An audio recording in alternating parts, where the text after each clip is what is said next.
Baik, selamat malam Bapak. Saya atas nama Rolando Fongtal, NIM 2003030106,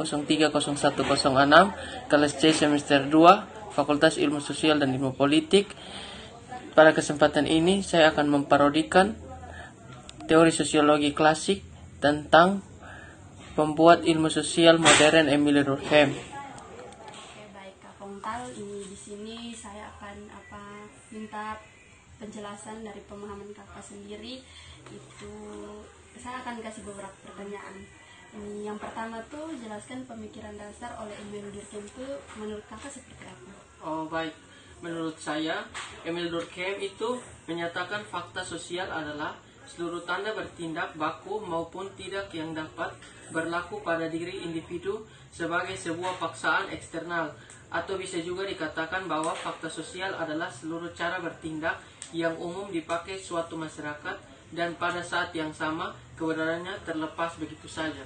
Oh iya, baik Kak. Ini di pertanyaan yang kedua itu, coba Kakak sebutkan 3 metode untuk mempelajari sosiologi menurut Emile Durkheim itu seperti apa? Jadi 3 metode itu, yang pertama, sosiologi harus bersifat ilmiah. Itu seperti di mana fenomena-fenomena sosial harus dipelajari secara objektif dan menunjukkan sifat realitasnya, dan sosiologi juga harus menunjukkan karakteristiknya sendiri yang berbeda dengan ilmu yang lain, dan jangan sampai kamu menilai suatu kejadian dengan pendekatan subjektifmu sendiri. Dan yang kedua, yang kita tahu sosiologi itu fokus pada hubungan sosial, bukan pada ekonomi, politik, agama, hukum, melainkan dari sisi sosial. Sosiologi berkaitan dengan banyak masalah di dunia. Sosiologi juga dianggap sebagai pendekatan terbaik ilmu sosial, meskipun sama mengkasih masyarakat. Ada beberapa perbedaan sosiologi dengan ilmu-ilmu lainnya. Saya akan menjelaskan perbedaannya. Yang pertama, kedudukan sosiologi dan ekonomi. Ekonomi mempelajari usaha-usaha manusia untuk memenuhi kebutuhan dan keinginan secara material, sementara sosiologi mempelajari unsur-unsur di masyarakat secara keseluruhan. Dan yang kedua, sosiologi dan ilmu politik. Ilmu politik pada dasarnya mempelajari daya upaya untuk memperoleh, mempertahankan, dan menggunakan kekuasaan, sementara sosiologi pada masyarakat yang bersifat umum dan berusaha untuk mendapatkan pola-pola yang umum.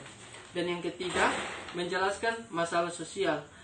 Permasalahan sosial adalah ketidaksesuaian unsur-unsur kebudayaan yang bisa membahayakan kehidupan suatu kelompok sosial. Contoh permasalahan sosial yang pertama itu kenakalan remaja, kemiskinan, dan pengangguran. Oke, baik Kak. Ini coba Kak jelaskan ini 3 teori besar dari Emile Durkheim, Karl Marx, dan Weber itu seperti apa? Coba Kak jelaskan. Jadi 3 teori itu yang pertama, dalam mempelajari sosiologi akan ditemukan 3 pemikiran utama, yaitu di mana ketiga pemikiran utama memiliki masing-masing teori. Kriteria disebut dengan grand teori pada masa awal perkembangan ilmu. Dalam teori ini, Durkheim melakukan pengkajian terkait konsep tatanan sosial dan melihat masyarakat dapat hidup secara harmonis. Melalui konsep tersebut, teori fungsionalisme menjelaskan pemikiran Durkheim yang dijelaskan melalui pendekatan sistem. Teori konflik dan Karl Marx menjelaskan tentang bagaimana peran konflik dalam memicu kejadian suatu perubahan. Yang berikut, teori interrealisme simbolik menjelaskan bahwa individu bertindak sesuai dengan interpretasi mereka terhadap makna yang berbeda. Jadi Oke, itu saja. baik. Terima kasih Kak atas waktunya. Ya, sama-sama. Baik, sekian dari video parodi saya. Mohon maaf bila ada kekurangan dari video saya. Terima kasih.